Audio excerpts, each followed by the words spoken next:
नमस्कार मित्रांनो, मी परत आलोय एक हॉरर स्टोरी घेऊन.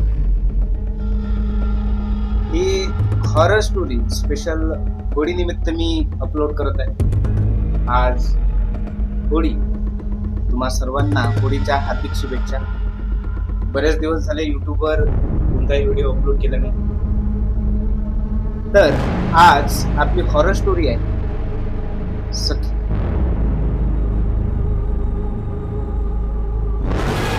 आता ही सखी कोण? बघा मित्र, होळी निमित्त या होळीमध्ये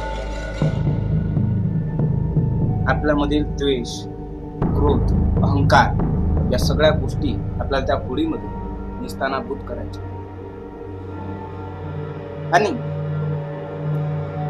ही सखी जी होती, या सखीचा असाच क्रोध, अहंकार, त्याच्यानंतर कोणीही अतिरिक्त ज्या गोष्टी सांगत होते त्या गोष्टींवर विश्वास ठेवून आपल्या मैत्रीमध्ये तिने दुरावा नाही. तर बघा मित्र, आपण कित्येकदा कोणाबद्दल तरी बोलत असतो. जेव्हाही आपण दुसऱ्याबद्दल कोणाजवळ बोलतो तर असं नाही आहे की ते आपण ज्याबद्दल बोलून राहिलो त्या व्यक्तीला ते माहीत पडणार नाही. नक्कीच ते त्या व्यक्तीपर्यंत जाणार आहे. कारण सायन्स मध्ये म्हणणं आहे, energy can not be created, it can not be destroyed, it can be converted into one form to another form. म्हणजे तुम्ही जे बोलत आहात ती एक एनर्जीच आहे आणि ही एनर्जी थांबणार नाहीये. तुम्ही जे काही बोलले आहे दुसऱ्याबद्दल, ही एनर्जी नक्कीच एका फॉर्म मधून दुसऱ्या फॉर्म मध्ये तर कन्वर्ट होणार, पण उलट त्याच्यामध्ये इन्क्रीमेंट सुद्धा होत चालते. कारण आपल्याला माहित आहे लोकांचा स्वभावच कसा असतो. तर एक छोटी गोष्ट, एक हातभर करण्याची त्यांना सवय असते. म्हणून कोणाबद्दल बोलायचं असेल तर चांगलंच बोला. कारण जेव्हा तुम्ही निगेटिव्हिटी मध्ये जाता आणि निगेटिव्ह बोलता दुसऱ्याबद्दल, तर हीच निगेटिव्ह एनर्जी समोर ट्रान्सफर होत जाते, जी एकाच्या कानावरून दुसऱ्याच्या कानावर, दुसऱ्याच्या कानावरून तिसऱ्याच्या कानावर, आणि ही निगेटिव्ह एनर्जी वाढत जाते आणि याचाच वाईट परिणाम तुमच्या आयुष्यावर. जर तुम्ही तेच जर चांगले जर बोलले तर ही चांगली एनर्जी सुद्धा ट्रान्सफर होते, पण ही तुमच्या कानापर्यंत परत येणार नाही. तुम्ही कोणाबद्दल चांगले बोलले पण याचा परिणाम तुमच्यासोबत सगळं काही चांगलं घडत. कारण लोकांना माहित असते की तुम्ही कोणाही बद्दल चांगलंच बोलता, कधीही त्याचा वाईट विचार करत नाही, म्हणून तुमचाही कोणी वाईट विचार करणार नाही. तर अशीच ही गोष्ट आहे सखीची. सखी ही अनाथ मुलगी होती. अनाथ म्हटलं म्हणजे फक्त तिला आई नव्हती, वडील होते. तर एक गाव होतं. या गावामध्ये एक घर एका आजीचं होतं. या आजीचं घर, इथे एक दरवाजा, हे घराचं कुंपण, आणि या कुंपणाच्या आतमध्ये इथे झाडं वगैरे लावलेली होती. आणि इथे आजीचं घर होतं. या घरामध्ये आजी एकटीच राहत होती. आणि याच घराच्या समोर सखीचं घर होतं. या सखीचं घर सुद्धा असंच होतं की घराच्या पुढे कुंपण, इथे झाडं लागलेले होते आणि या घरामध्ये सखी राहत होती. त्या आजूबाजूला बरेचसे घर होते. गाव थोडं मोठंच होतं आणि या गावाचा हा रस्ता, या रस्त्याच्या बाजूले दोन्ही साईडला घर होते. तर बस स्टॉपवर ही जी सखी आहे ही हिच्या मैत्रिणीची वाट बघायची. आता ही मैत्रीण कोण? तर ही जी आजी होती, या आजीला एकुलती एक मुलगी. त्या मुलीचं लग्न झालं होतं आणि त्या मुलीला एक छोटी मुलगी होती जे दुसरी तिसरी मध्येच होती. आता ही दुसरी तिसरीतली मुलगी रोज उन्हाळ्याच्या सुट्टीमध्ये आजीकडे तिच्या सुट्ट्या घालवायला यायची. मग आता हे दुसरी तिसरीतली मुलगी जेव्हाही हे घरी यायची तेव्हा ह्या घरासमोर जी सखी होती ही दुसरी तिसरी मध्ये असलेलीच मुलगी होती. आता जी ही आजी या घरी राहत होती, या आजीच्या नातीचं नाव जे होतं हे नमू होतं आणि हे जे घर होतं हे सखीचं घर होतं. तर सखी प्रत्येक उन्हाळ्यामध्ये, दुसरी जेव्हा होती तेव्हाचा उन्हाळा, तिसरी जेव्हा होती तेव्हाचा उन्हाळा, चौथी जेव्हा होती तेव्हाचा उन्हाळा, या प्रत्येक उन्हाळ्यामध्ये नमू येणार आहे आणि मी नमू सोबत त्या उन्हाळ्याच्या सुट्ट्या घालवणार आहे, या आशेने प्रत्येक उन्हाळ्याची सुट्टी आली की बस स्टॉपवर नमूची वाट पाहायची. जेव्हा ही नमू बसने उतरली की लगेच दोघी किलबलून ओरडून गळाभेट घ्यायच्या. आणि जी नमू आहे हिलाही एवढा जिव्हाळा लागला होता सखीचा की ती आजीच्या घरी न जाता सर्वात आधी सखीच्या घरी जायची, दिवसभर खेळायची. मग खेळण्यापासून कंटाळा आला की नंतर मग आजीच्या घरी यायची. तरी खेळता खेळता यांना एवढंही भान नसायचं की दिवस कधी संपला आणि रात्र कधी संपते आणि कधी सकाळ होते आणि कधी मी परत खेळायला जातो, हे सगळं त्यांच्यामध्ये एवढं काही रुजून गेलं होतं की निवळ खेळ आणि खेळ खेळ. आणि या दोघींची मैत्री एवढी घट्ट झाली होती की खूप. आता सखीला आई नव्हती, सखीला फक्त वडील होते. वडील सखीचा जेवणाची व्यवस्था वगैरे करून रोज कामाला जायची. सखीवर लक्ष ठेवायला कोणीच नव्हतं, तर आजी सखीला तिच्या नातनीप्रमाणेच वागवायची, तिची काळजी घ्यायची. तर सखी आणि नमू प्रत्येक उन्हाळ्यामध्ये एवढ्या आवडीने एकमेकाची वाट बघून की मी उन्हाळ्यामध्ये आजीच्या घरी जाईल, तशीच सखी नमू आजीकडे येईल, मग आम्ही दोघी खेळू.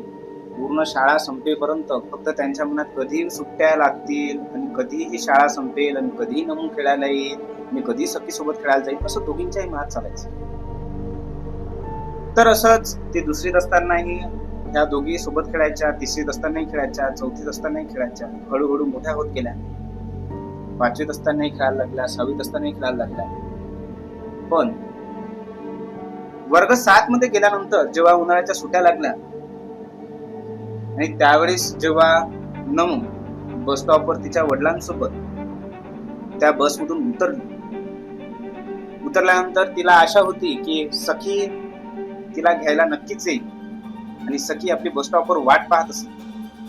तर ती त्या उतराच्या आधीच बस चालू असतानाच खिडकीतून बघत होती बस स्टॉपवर सखी आहे का. यावेळेने नमूने सखीसाठी बऱ्याच अशा वस्तू विकत आणल्या होत्या ज्या सखीला खूप गरजेच्या होत्या. तिला आई नसल्यामुळे तिला बऱ्याचशा ज्या गोष्टी आहेत त्या गोष्टी मिळत नव्हत्या. तिच्या मनातल्या भावना नमूने सगळ्या ओळखल्या होत्या. तिला काय काय गरजेचं असतं, आपल्याकडे काय आहे जे सखीकडे नाही आहे, ते सर्व ती नमू सखीला द्यायची, प्रत्येक उन्हाळ्यामध्ये द्यायची. या उन्हाळ्यामध्ये सुद्धा तिने सखीसाठी बऱ्याचशा वस्तू सोबत घेऊन आली होती, बऱ्याचशा भेट वस्तू आणल्या होत्या, बऱ्याचशा चॉकलेट्स, खूप काही घेऊन आली होती. आता ते बघितल्यानंतर सखी खूप आनंदी होईल या उद्देशाने ती बसच्या खिडकीमधूनच बस स्टॉपवर पाहत होती, पण बस स्टॉपवर कोणीही दिसत नव्हतं. बसमधून उतरल्यानंतर नमूने पाहिलं की सखी आलेली नाहीये, कदाचित रस्त्याने दिसणार म्हणून हळूहळू जात होती. वडिलांना पाहिले की वडील मागे येत आहे की नाही येत आहे, सरळ धावत धावत धावत धावत आली आणि आधी सखीच्या घराकडे पाहिलं. जेव्हा सखीच्या घराकडे पाहिलं तेव्हा सखीच्या घरासमोर गवत उगवलेलं होतं. दरवाजाला कुलूप लागलेलं होतं. घराची अवस्था खूप बिघडलेली होती. जसं की 5-6 महिन्यापासून त्या घरामध्ये कोणीही नव्हतं. झाडपूस वगैरे व्यवस्थित झाली नव्हती. खूप काटेरी वनस्पती वगैरे सगळं तिचं गार्डन वगैरे जे झाडं वगैरे होते ते सगळे सुकलेले, पाणी न घातल्यामुळे सगळं वाढलेलं गवत, काटेरी गवत हे सगळं तिच्या अंगणामध्ये उगवलेलं होतं. हे सगळं पाहून हिला खूप मोठा प्रश्न पडला नमुला की सखी गेली कुठे. बस स्टॉपवरून घरी जात असताना तिच्या डोक्यात एक विचार होता की सखी आली नसेल, कदाचित ती बिमार असेल, ते घरी झोपली असेल. पण जेव्हा दरवाजासमोर जाऊन पाहते तेव्हा घरासमोर ही अवस्था पाहिल्यानंतर मग तिच्या डोक्यात दुसरा विचार आला की सखी जी आहे ही तिने घर बदलवलेलं असेल. मग लगेच धावत धावत आजीकडे आली. आजीला आनंद व्हायच्या ऐवजी चेहऱ्यावर प्रश्न पडलेला होता. आता ही जी नमू आहे नक्कीच सखीबद्दल विचारणार आहे आणि सखीबद्दल मी काय सांगू हा प्रश्न आजीच्या चेहऱ्यावर होता. नमूच्या डोक्यात प्रश्न पडला की मला बघून आजी आनंदनी होता, आजीच्या चेहऱ्यावर प्रश्न कसा पडलाय. आणि हा प्रश्न पडल्यानंतर तिच्या डोक्यात बरेच असे प्रश्न सुरू झाले आणि ते प्रश्न सुरू झाल्यानंतर लगेच आजीला विचारायला लागली, आजी सखी कुठे गेली, सखी का बरं बस स्टॉपवर आली नाहीये, सखीच्या घरासमोर गवत का उगवलेला आहे, सखीच्या घराला कुलूप का लागलेला आहे, सखीने नवीन घर घेतलं का, सखी आजारी तर नाहीये, सखी कुठे गेली आहे. प्रश्नांवर प्रश्न बरेचसे प्रश्न विचारत होती, पण या प्रश्नावर आजी एकही उत्तर देत नव्हती. आजी शांतच होती. आजीने हा प्रश्न थांबवावून तिला असं म्हटलं, बेटा बस बस बस, पाणी पी, जेवण वगैरे कर, बऱ्याच दूरून आलेली आहे, बाबा आले की नाही आले. गोष्ट बदलवण्याचा प्रयत्न केला, पण नमू ऐकतच नव्हती. की आजी तू गोष्ट बदलू नको, तू माझ्या प्रश्नांचे उत्तर आधी दे, नंतरच मी चहा घेणार, नंतरच मी पाणी पिणार, नंतरच मी जेवण करणार, पण मला आधी सांग सखी गेली कुठे. यावर आजी तर काही बोलू शकली नाही. यावरून नमू खूप रडायला लागली. तिच्या डोळ्यात अश्रू होते. तिचे वडीलही आले होते घरी. कदाचित आजीने तिच्या वडिलांना सगळं काही सांगितलं असेल, पण सखीसोबत काय झालं होतं हे नमूला अजूनही समजतच नव्हतं. तिच्या डोक्यात आता वेगळे वेगळे प्रश्न पडत होते. पण सखीबद्दल आजी आणि तिचे वडील दोघंही काहीही बोलत नव्हते. आज नमू जेवण न करता तशीच झोपली आणि रडतच झोपली. त्याच्यानंतर रात्रीचे 12 वाजले होते आणि या गल्लीमध्ये बरेचसे कुत्रे किंचाळत होते. ते ओरडणं जरा वेगळंच होतं. एका मध्यरात्री असे कुत्रे ओरडणं म्हणजे अपशकुन मानला जात असतो. पण या आवाजाने नमूला जाग आला. आणि नमूला जेव्हा जाग आला तेव्हा या घराच्या खिडकीमधूनच नमूने बघितलं की सखीच्या घरी उजेड आहे. सखीच्या घराचा दरवाजा उघडा आहे आणि सखीच्या घरात एक लाईट लागलेली. हे बघितल्याबरोबर नमूला आनंद झाला. नमूने तिच्या घराचा दरवाजा उघडून सरळ धावत गेट उघडून सरळ हिच्या घरामध्ये गेली. घरामध्ये गेल्यानंतर आत गेल्यानंतर भातकुलीचा खेळ मांडलेला होता आणि या भातकुलीचा खेळ मांडलेला पाहून नमूने म्हटलं, सखी तू कधी आली, मला आवाज सुद्धा दिला नाही, तू खेळ सुद्धा मांडला. आणि खेळ मांडत असतानाच त्या खेळाजवळ बसली आणि म्हणत होती की हे बघ, आता तू स्वयंपाक कर, मी पूर्ण घर आवरते, नंतर आपण नवरदेव नवरी यांचा खेळ वगैरे खेळू, अशी बडबड चालू होती. पण सखी कुठे दिसत नव्हती. मग सखी दिसत नाही, सखी तू कुठे आहे, तू खेळ तर मांडून ठेवला, तू घरी तर आली, पण मला आवाज का बरं दिला नाही. सखीला बघण्यासाठी या घरातल्या प्रत्येक रूम मध्ये जाऊन चेक करत होती. रूम सगळ्या व्यवस्थित होत्या, कुठेही गागरा नव्हता, कुठेही काही नव्हतं, सगळं घर आवरलेलं होतं, पद्धतशीर दिसत होतं, पण सखी मात्र कुठेही दिसत नव्हती. त्याच्यानंतर परत हे या खेळाजवळ आली आणि खेळाजवळ आल्यानंतर आणखी परत तिने बऱ्याचशा गोष्टी सांगायला सुरुवात केला. हे बघ सखी मी तुझ्यासाठी काय आणलं, हे बघ सखी तुझ्यासाठी काय आणलं. ही सगळी घरामध्ये एकट्या नमूची बडबड या घरापर्यंत ऐकायला होती. ती या आवाजावर याची आणि तिचे वडील उठले.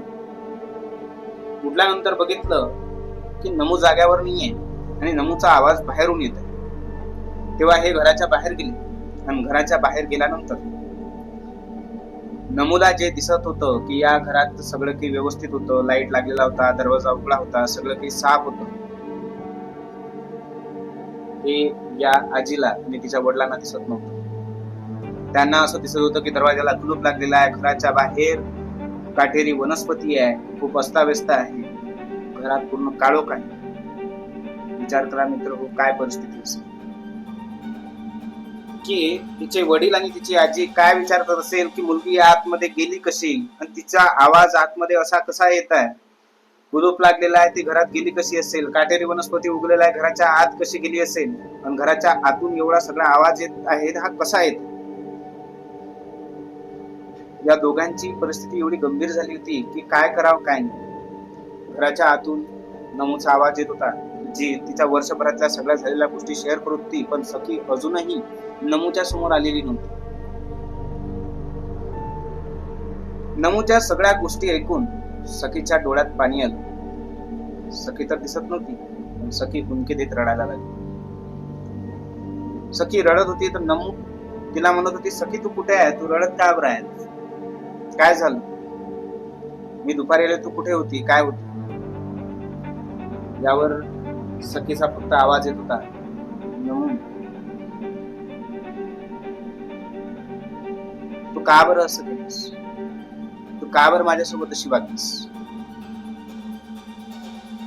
यावर नमू म्हणाली, मी कशी वागली, मी काय केलं? त्यावर सखी म्हणाली, ते तुलाच माहित.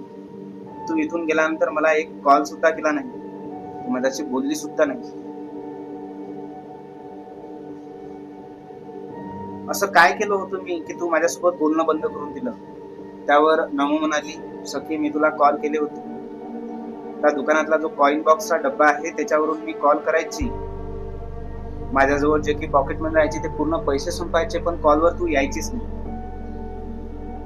या गावातला जो दुकानदार होता, हा कॉइन बॉक्सचा तो फोन उचलायचा आणि ठेवून द्यायचा, आणि सखी येईलच या आशेत मी कॉइनवर कॉइन टाकत होती, पण तू कधीही कॉलवर आलीच नाही.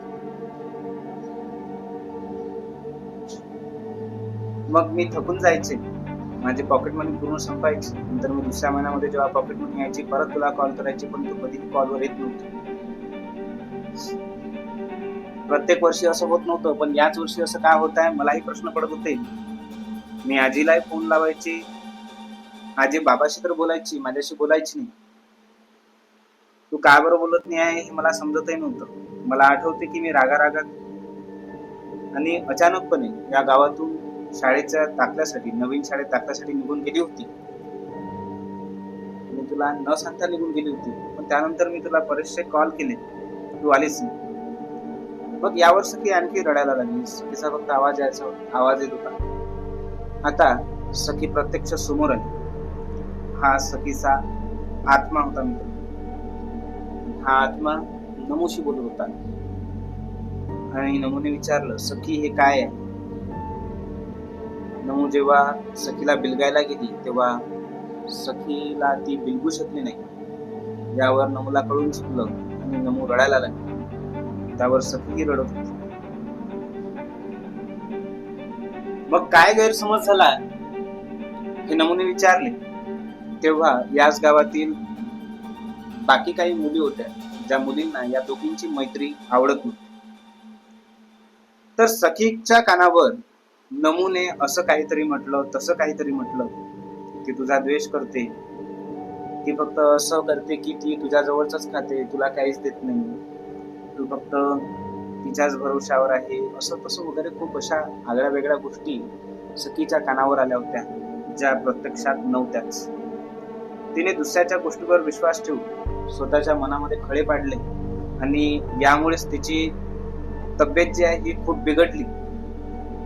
आणि तब्येत बिघडल्यानंतर तिचा जो आजार आहे हा वाढतच गेला. तिच्या बाबांनी बरेचसे प्रयत्न केले, पण त्या प्रयत्नांना यश आलं नाही, आणि सखीला त्या आजाराने एवढे ग्रस्त केले होते की सखी त्यावर मात करू शकली नाही आणि तिचे प्राण गमावले गेले. तिचे प्राण गमावल्यानंतर तिच्या वडिलांना असं वाटले की मी माझ्या मुलीसाठी काहीच करू शकलो नाही, तिचे प्राण वाचू शकलो नाही. या पश्चातापामुळे त्यांनी त्यांच्याच घरात पंख्याला फाशी घेतली, आणि या घराचं सर्व काही वाटोळच झालं, फक्त एका दुसऱ्याने केलेल्या निगेटिव्ह गोष्टी कानावर घेतल्या. बघा मित्रो, आपण दुसऱ्याबद्दल बोलतो, त्याचा परिणाम काय होईल आपण याचा कधीही विचार करत नाही. जेव्हा ती गोष्ट ज्याच्याबद्दल आपण बोलला त्याच्यापर्यंत पोहोचली, त्याच्या मनावर काय परिणाम होतो, तो आपल्या किती जवळचा आहे, काय आहे याचा विचार आपण अजिबात करत नाही, आणि त्याच्याबद्दल आपण बोलून देतो. तर काहीही बोलत असताना कधीही पॉझिटिव्ह बोला, निगेटिव्ह बोलाल तर त्याचा परिणाम लोकांच्या मनावर होतो, आणि मनावर झालेला परिणाम हा खोलवर रुजला, त्यावर कोणतंही औषध लागत नाही. तर हे सगळं घडलं होतं, पण हे सगळं घडल्यानंतर, हे गैरसमज दूर झाल्यानंतर सखीने वचन घेतलं की मी पुढच्या जन्मामध्ये तुझी मैत्रीण म्हणूनच जन्माला येईल, पण ती मैत्रीणच नाही तर एक सख्खी बहीण म्हणून जन्माला येईल, अशी मी देवाला प्रार्थना करेन. आणि नंतर या दरवाजा उघडला. नमू घराच्या बाहेर आली. आजीची गळाभेट भेटली.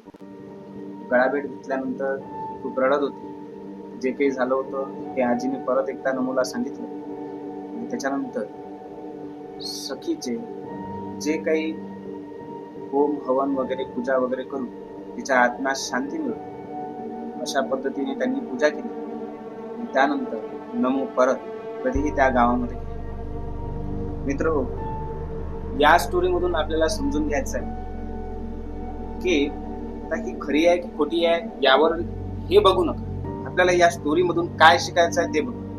आत्मा असतो का, भूत असते का, असं काही घडतं का, हे खरं आहे का, यावर प्रश्न न पडता तुम्ही विचार करा की आपण खरंच कोणाबद्दल विचार करायला पाहिजे, की आपण त्याच्याबद्दल कुणाबद्दल जर वाईट जर बोलत असेल तर त्याचा परिणाम काय होईल.